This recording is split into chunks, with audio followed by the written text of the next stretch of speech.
Hér rásin sem sagt eins og við með gildanum sem við mældum hana.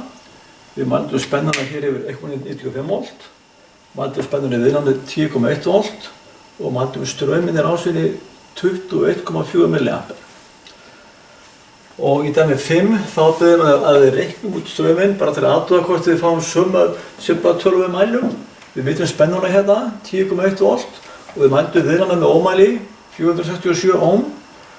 Og þá deilum við bara viðnáminu sem við mældum hérna ómið upp í spennuna og fáum ströminn og þetta er sem sagt í milliamperum.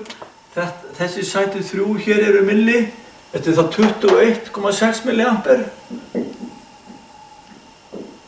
23 eru milliamperin hérna, fyrir mikró hérna fyrir hérna, hér er mikró, þetta er milli, þetta er mikró. Ok, og svo í dæmi 7. Þá þurfum við að reikna aflið. Watt-þrýtingurinn eða afl-þrýtingurinn er svona. Þetta er afl hérna.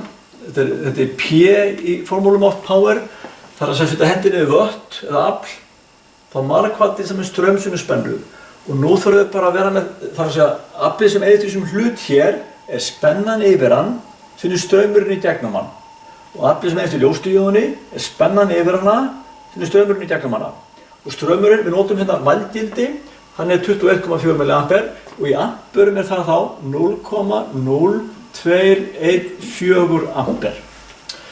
Þannig að hérna vött í R1 eða resistor 1, vött í viðnámi nr. 1 þetta, aflið. Það er spennan yfir það, strömmurinn í gegnum það, spennan, strömmurinn í gegnum það, 0,214 vött, þetta eru 216 milliwatt.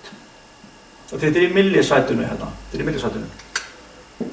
Og aflið sem tapast í díónu, ljósdiónu D1, það er spennan yfir ljósdióna, 1,95 volt þetta sem værum hérna yfir, strömmurinn í gegnum hana, það er sami strömmur hér og hér og hér, alls staðar á allir rásinni, sami strömmur hérna, sami strömmur hérna, og það mót 0,0417, þetta er 41,7 milliwatt, 41,7 milliwatt.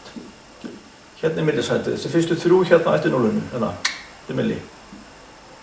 Ok, þannig að þá er þetta verkefni, já svo er bara að svara spurningu, já svo er bara að spyrja hérna, hver er spennan hérna yfir ljósdióðuna þegar hún, það er að segja lægsta spenna sem hún logar við.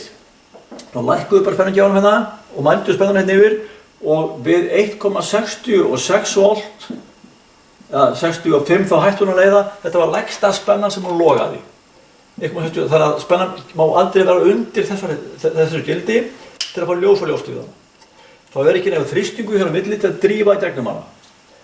Þannig að 1,66 volt þá logar hann, 1,65 logar hann ekki. Þá er þetta með þessa ljósdióðu einföldu þá það búið og nú kýtjum við á RGB-ið.